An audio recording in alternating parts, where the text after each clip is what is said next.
Hey, Canibus. Hey, sorry, man. I had the time written down wrong, man. I apologize for throwing you off. No worries, Jay. All right, guys. So what I'm gonna do, I'm gonna put my phone on mute so you two can talk freely. All right. Okay. All right. Thank you. Thanks so much. So tell me about the new album, man. Fait Accompli. Did I say it right? Yeah. Fait Accompli. It's hard to pronounce the first time. You know, I didn't even know what the meaning meant until maybe up to about a couple years ago. Certain people out there in Radio Land were saying it, and I like the concept because it's more so than just two words. It's like an accomplished fact, but there's even like more of a meaning to it. Beyond that, it's just something that pretty much like a mind can understand, you know. Okay. And then musically, how's it different? And then what's the same like, you know, classic Canibus that people can expect? Well, it would be difficult for me to articulate what's different about it. That's pretty much, you know, one of the old engineers that I used to work with back in the day, John Bon Jovi. You know, he had a saying that it's like, you know, you record the music, architect knows them. Architect mixed down the album, but he has a saying where he says, you know, the reason that you record it is so you don't have to do it again. And music, that is. And then, you know, also like the other side to that coin is, you know, once you record it, you do it right that one time, it's sort of perfect forever. So if you make a mistake in the recording, you want to go back over it and do it the right way, so that, because you're going to hear it a million times before it comes out. And then if it comes out and it's a hit, you're going to hear it, you know, millions more times. So you want to make sure that it's done right and record it when it's done right. It's like taking a perfect take if you were an actor on a film set. So that's how I look at this record. I don't know how to articulate what's different about it. You know, why it's important. That's why I made it. I made it. The art's done. It's like you gotta either listen to it yourself or read other people's opinions about it. I'm really not trying to advertise it. I'm trying to, you know, misrepresent it. It should look and sound and feel how the listener does. You see what I mean? Yeah. Sort of past that now, man. It's 15 albums down the line, man, and I stopped explaining my albums. You understand what I'm saying? I just make them because I want to make them, and I'm led to make it that way, and I just leave it at that. Very nice, very nice. So I have to ask, man. I've been always looking forward to, you know, I wanted Detox, the new Outkast album, and the Horsemen album to come out. Right. So just wanted to see, you know, any possibility that still might ever happen, or, you know. The Horsemen. Yeah. The Horsemen, correct? Yes. Yeah, I think that the Horsemen album will come out one day. As to when and how, it's difficult to it's hard to say one way or another when and how. Like you had a question on there that asked about Slaughterhouse. You said that the closest thing to the Horsemen would be Slaughterhouse, and whether the similarities or how do I feel about it and so on. You know, I feel as though yes and no. Like Slaughterhouse is a super group, without a doubt. They're a super group. They got those super MCs that formed a group. But the Horsemen is also a super group, but they differ in the sense that the subject matter would not be what's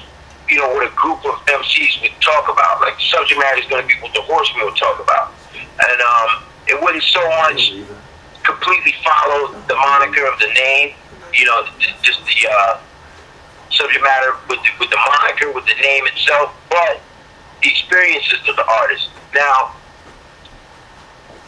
what I think would be interesting, and I'm not looking for this to happen or anything, but what I think would be interested in is having a grouping of MCs. Like, for example, if Slaughterhouse and the Horsemen, because of our experiences, like accumulative experiences of all of the MCs, we pretty much got somewhat the same understanding of the music industry and our experiences going through just you know, just those the natural circumstances that happen as an artist signed to it. You know, you got major recording label deals, then maybe one of those deals, you know, after one or two release records that chart, you go independent, then you go the independent route, and after a couple of independent releases, you go strictly independent, which is not just an independent label, but you might start, you know, selling records out of your trunk, you know what I mean? Things like that.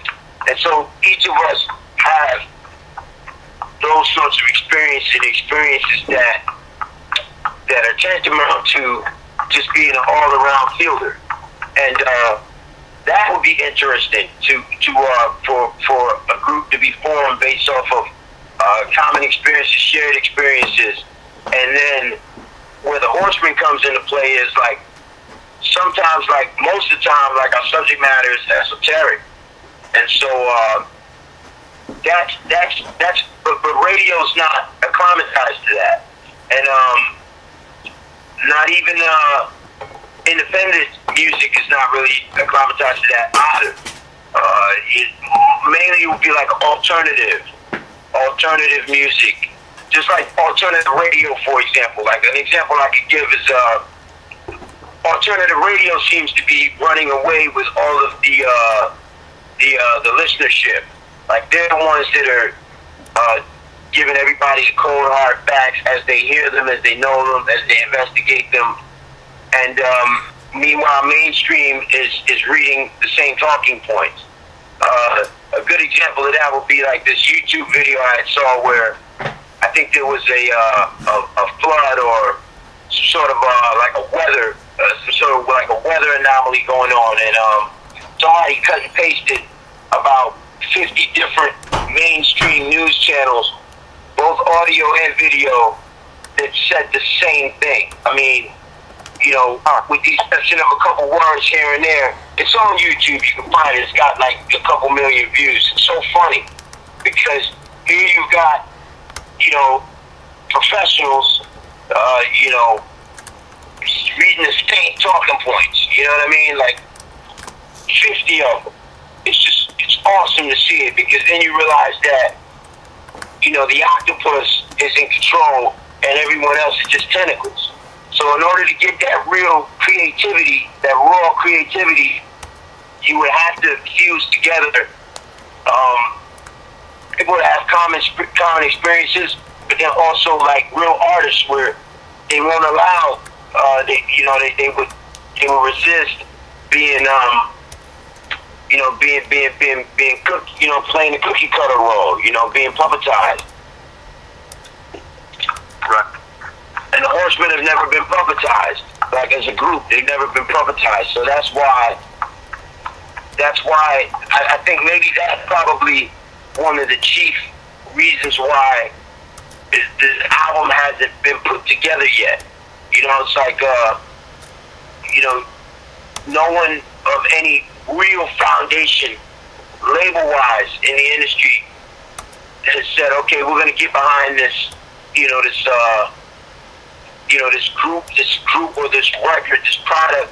The result would be going in all directions, or maybe they wouldn't be able to anticipate the direction, and so they'd rather not get behind something like that. Like, you want to know what direction the music or the artist is headed before you get behind it, if you're a bona fide businessman. Yeah. Well, I'm still holding out hope it'll happen. So, and then talk about Path 1 famous battle records in the history of hip hop, and I was just curious, you know, your thoughts on the direction that beef in hip hop has gone, and particularly with, you know, it turning into like a lot more Twitter battles and social media use and lyrical, you know. Right. Well,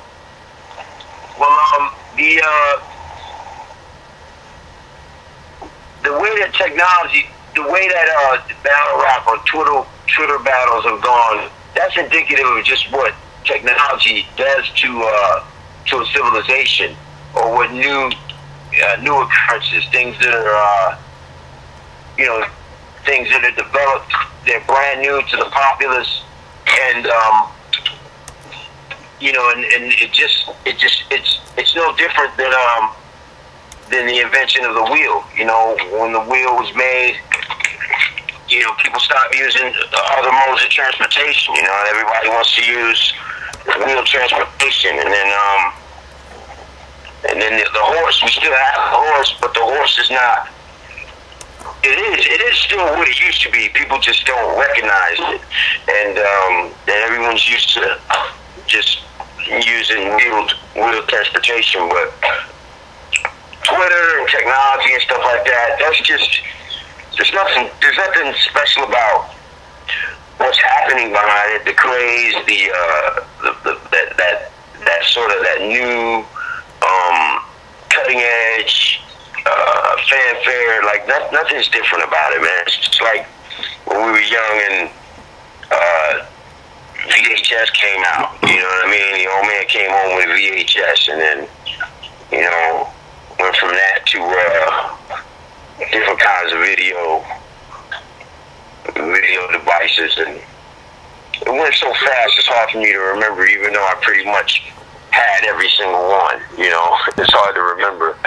You know, it's like going from 8-track to now. You know, in my lifetime, so I've seen 8-track. I remember what an 8-track looks like. I remember, you know, how you got to plug it in to the right, you know, right.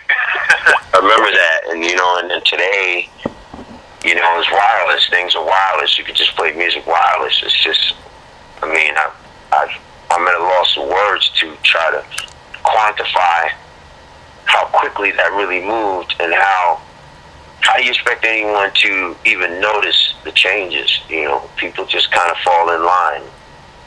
And, yeah. I do notice the changes, though. Like, as an artist, I'm forced to, you know, just if I'm, you know, if I just internalize what I'm thinking and, you know, just go through it, I do see the differences and the changes, and you just kind of end up marveling at it. You know, you can't really do much more than that. No, you're right. You're right, man.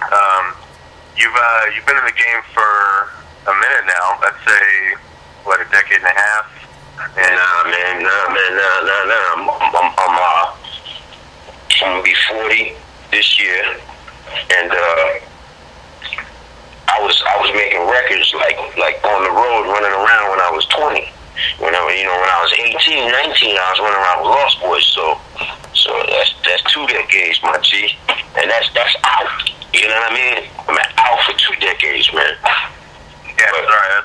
But as far as training and loving music and being like a fan, a consumer of rap music, like you know, that's almost 2 decades and a half. That's almost 25 years, because if you think back to the 80s, like when did Dougie Fresh and them come out? What, 80, 82, 83?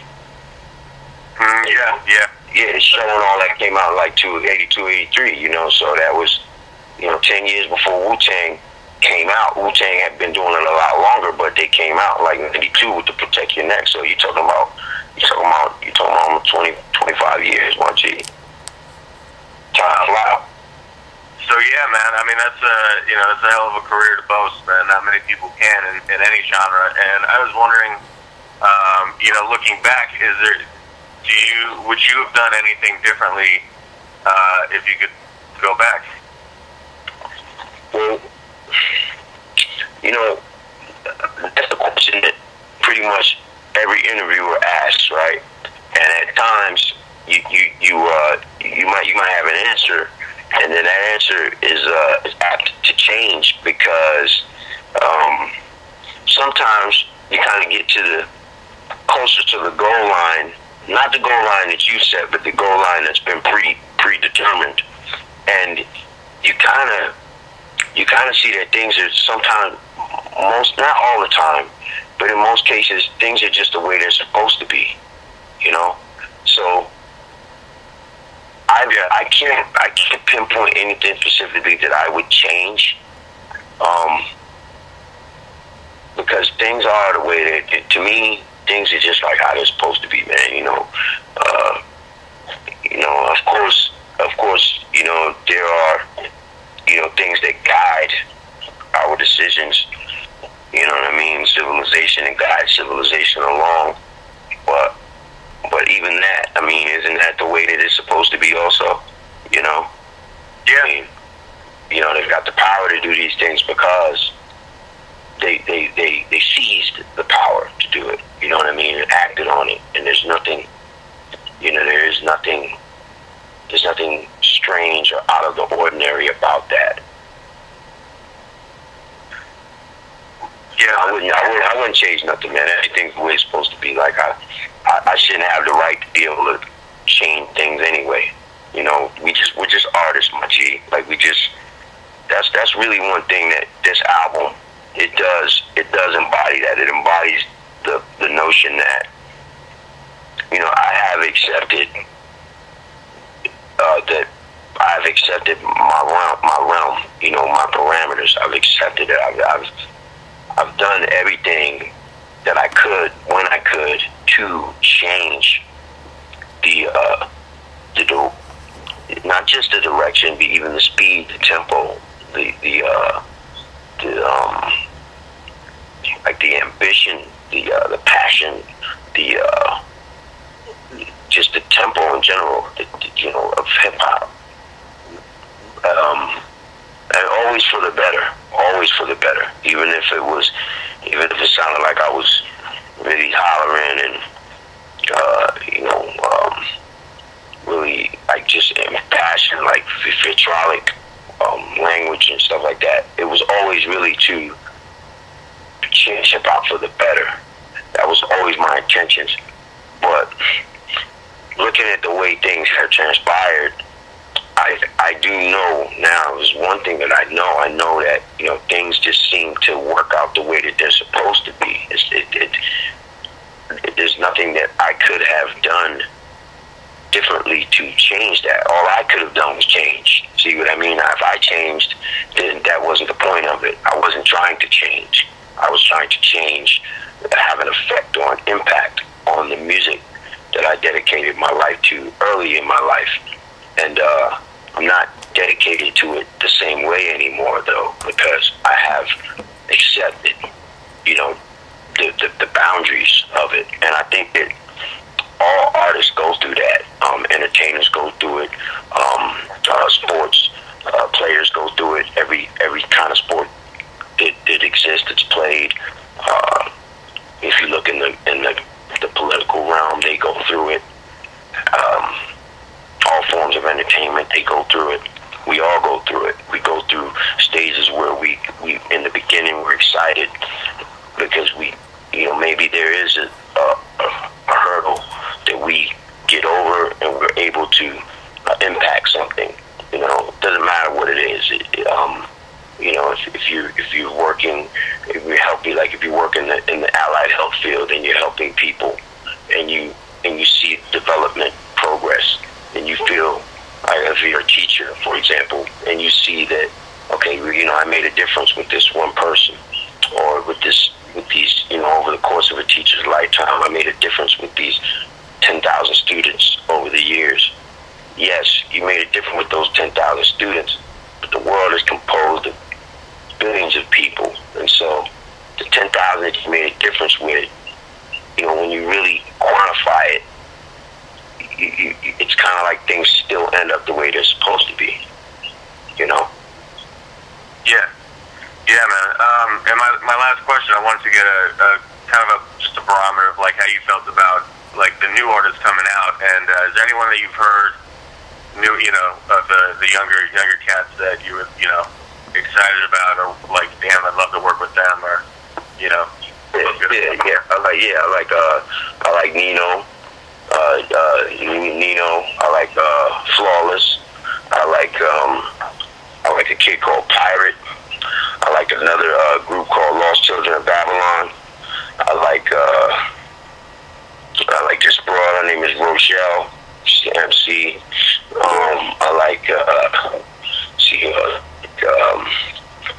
This group called Grindhouse Gang. Mark D's is like head of that. I like who else?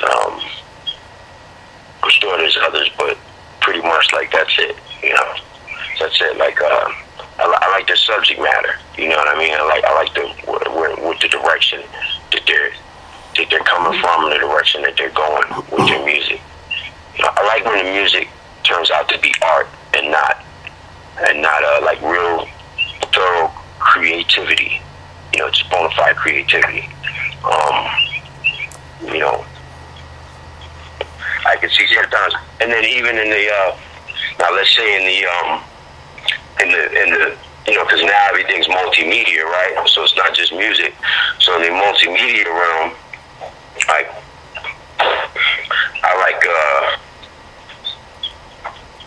see here. I like the Genesis Community Network, radio network, and they got a gentleman called Sean Hannity. He also goes by the name of Flow of Wisdom. I like what he's doing. I like his subject matter. I like what he's trying to, just impose on the minds of people that, they're paying attention to just different things happening in the world around us. And, I acknowledge all of that stuff first. The entertainment side of it, where it's just really just like amnesia music, that's cool. Amnesia music is cool too. You hear that on the radio every day. But I go right to the Game of Thrones and microphones. I go right to that, first. Right. Cool, man. Yo, thank you so much, man. It's been a real pleasure talking to you. The pleasure was all mine, Jay, and thank you for just being cool. You know what I mean? And repping the brand. You hear me? I appreciate it. I try, man. If there's anything else I can come up with, then I'll definitely reach out to Matter, whoever, and anything I can do to help. All right, my G. Thank you.